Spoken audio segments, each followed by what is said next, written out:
este tema voy a hablar de los tipos de reproducción. La primera es la bipartición, la cual se va a generar principalmente en bacterias, en las cuales hay un estrangulamiento a la mitad de la célula que genera los organismos idénticos al progenitor. Después está la esporulación, se genera principalmente en plantas, las cuales las hojas generan yemas que a su vez contienen millones de esporas. Cada una de esas esporas, si llega a la tierra y tiene los nutrientes, la humedad y temperaturas óptimas, tienen el potencial de generar una planta nueva. La fragmentación se da principalmente en estrellas de mar, en las cuales una parte del organismo se desprende y de esta parte desprendida tiene la capacidad de formar un organismo nuevo e independiente. La gemación es el tipo de reproducción que se da principalmente en esponjas de mar, en las cuales de forma habitual viven formando colonias. Se forma una yema o protuberancia, la cual genera una nueva esponja de mar, la cual puede vivir de forma independiente o habituarse a la colonia. Después tenemos la reproducción vegetativa. Este tipo de reproducción se genera principalmente en plantas, las cuales generan bulbos, los cuales tienen la capacidad de generar plantas nuevas e independientes. La partenogénesis es este tipo de reproducción que se genera principalmente en animales, en los cuales los óvulos no fecundados generan un nuevo tipo de organismo y los óvulos fecundados generan otro organismo del sexo complementario. Los diferentes tipos de fecundación son la autofecundación, en la que el organismo posee las dos estructuras, tanto femenina como masculina. Este proceso se da principalmente en plantas. La fecundación cruzada es cuando el gameto de un individuo distinto de la misma especie se pone en contacto con otro gameto complementario. La fecundación externa ocurre en el exterior del cuerpo de la hembra, por lo que los espermatozoides y óvulos se unen en el exterior de los animales. La fecundación interna se da en el interior del cuerpo de la hembra. Los espermatozoides están por el oviducto de la hembra por medio del órgano copulador y que se dan de las células gaméticas, dando como resultado el cigoto.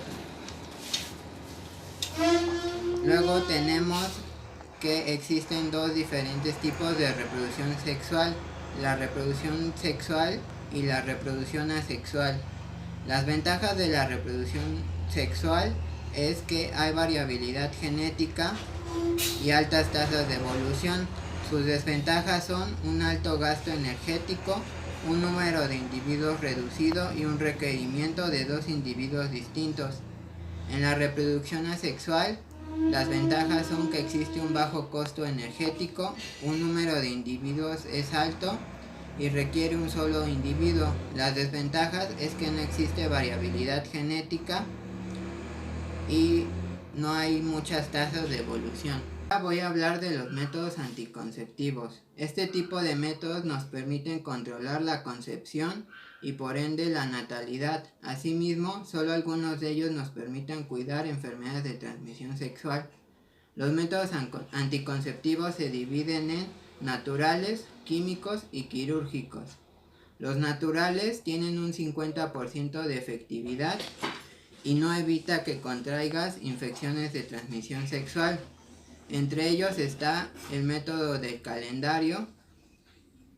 Este método consiste en que la mujer mida su periodo y así puede identificar los días en los que es fértil y en los que no. Está el periodo del ritmo, está la eyaculación externa, el método LAME, que es la lactancia materna, y el de temperatura basal, en el que las mujeres tienen que medir su temperatura por un mes en la mañana. Con esto podrán identificar cuando aumenta su temperatura y este aumento significa que la mujer está ovulando. Los problemas con este método anticonceptivo es que depende mucho del autocontrol del varón. Existe el líquido preseminal y la mujer, y existen mujeres que no son regulares en su ciclo. Luego tenemos los métodos anticonceptivos químicos. Estos tienen una efectividad del 99.5% y sí evitan contraer enfermedades de transmisión sexual. Son temporales y entre ellos existe el condón, el DIU, el implante intradérmico, el cual va a liberar hormonas que evitan la ovulación. Existen hormonas orales, geles espermicidas y la pastilla del día siguiente. Luego tenemos los métodos permanentes. Estos van a tener un 100% de efectividad, pero no van a evitar contraer enfermedades de transmisión sexual. Existen dos procedimientos, uno en hombre, la vasectomía, y uno en la mujer, la oclusión tubarial bilateral, y el tercero sería la abstención. Voy a hablar de las cruzas de Mendel. Mendel publicó sus experimentos con guisantes en 1865 y 1866. Los principales motivos por los que Mendel eligió el guisante como material fueron los siguientes. Eran baratos y fáciles de obtener, ocupaban poco espacio y tenían un tiempo de generación relativamente corto. Producían muchos descendientes, existían una gran variedad, era una especie autógama, o sea que se autopolinizaban. Era fácil realizar cruzamientos entre distintas variedades a voluntad. Según Mendel, las características que deben reunir las plantas experimentales son que deben poseer diferentes y constantes caracteres. Los híbridos entre variedades deben protegerse de la influencia del polen extraño durante la floración.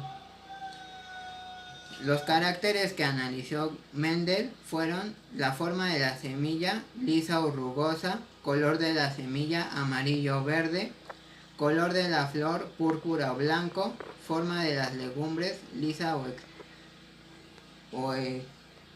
color de las legumbres maduras, verdes o amarillo, posición de las flores, axial o terminal, y tallo de las plantas, normal o enano. Cruzamientos de un solo carácter. Mendel analizó en el primer lugar cada carácter por separado, cruzando variedades que diferían en un solo carácter. Por ejemplo, analizó el carácter del color de las flores y para ello cruzó una variedad de flores de color púrpura por otra variedad de colores blancas. Ahora voy a ejemplo. Ejemplo, en los guisantes el color amarillo de las semillas es dominante sobre el color verde. Cruce una planta de guisantes de semillas amarillas con semillas verdes en F1 y F2. ¿Cómo podemos hacer los cruces? El primer paso es identificar el carácter dominante y el recesivo. El carácter dominante se simboliza usando la primera letra en mayúscula y el recesivo con la misma letra que el dominante pero en minúscula. Los datos se colocan así. Las semillas amarillas las representaremos con A y las semillas verdes con A minúscula. Los homocigotos con AA y A minúscula, y los heterocigotos con A minúscula.